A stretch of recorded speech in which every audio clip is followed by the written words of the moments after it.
Welcome to the Under Club. In this video, I will show you guys the best credit cards to use in 2025. All right, so right off the bat, we have Discover It Cashback. So this card, you will need at least a 670 to get approved for this card. If you have some trade lines on your profile, you have a good score, you have lots of history, you can get approved for around 5 to 10K. On a CPN, you can get approved under a CPN. Just make sure you have a thick profile before you apply for credit cards. If you try to add like authorized users, you will get denied. Authorized users don't work no more. I suggest just add on primary trade lines. Next, we have the Bank of America travel card. This one, you also need at least good credit. I recommend a high 600 score. This one will give you reward points and a welcome offer. So this is pretty good when it comes to traveling as well. And the travel rewards will provide you high credit lines up to 50K. But usually you will start with around 5 to 10K. And then once you pay it off on time, the credit limits will increase over time. So this is a good credit card to use. Next is the Capital One Venture Rewards credit card. Again, this is for good credit.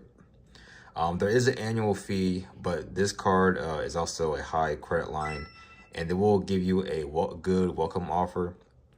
So probably got a couple $100. But yes, Capital One is always good. Capital One will basically approve for almost anyone with good credit.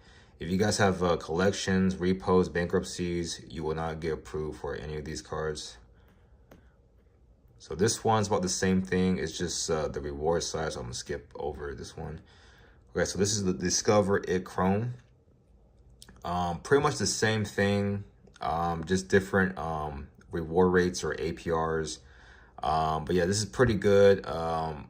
Expect around 3K to 5K when you apply.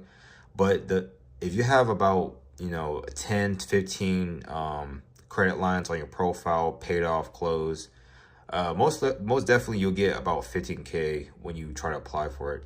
And then within 6 months, you can add another 5-10K increase.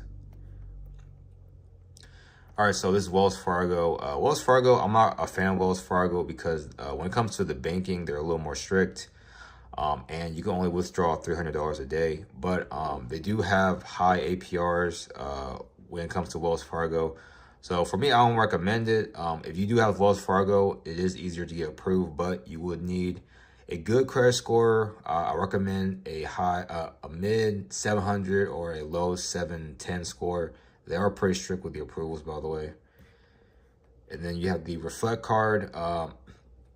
About the same thing as this one, so really not much of a difference, but this one is better for balance transfer, so you get a higher balance transfer compared to this card. And then you have your Chase Unlimited card. This is one of the best ones, and it has a high credit limit.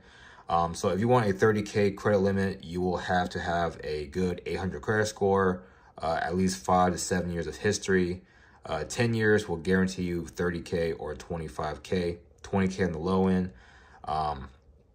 Works for CPNs as well. Bad credit, not recommended. They also, they won't approve you if you have more than 5 hard inquiries. And that's with every Chase card, by the way. So this is the easiest Amex card to get approved for. People with 9 to 5s, decent credit can get approved for this. But this, you will have to get at least a 680 to get approved. No collections, nothing like that. APR is up to 30%. So if you're in the 680, you will get around a 25% APR. Then you have your Capital One Venture X card. This one, the annual fee is pretty high. This one I don't really recommend, but it is a higher credit score bracket. So if you have a higher credit score, you can go for this one. But this one, to me, is not really that popular.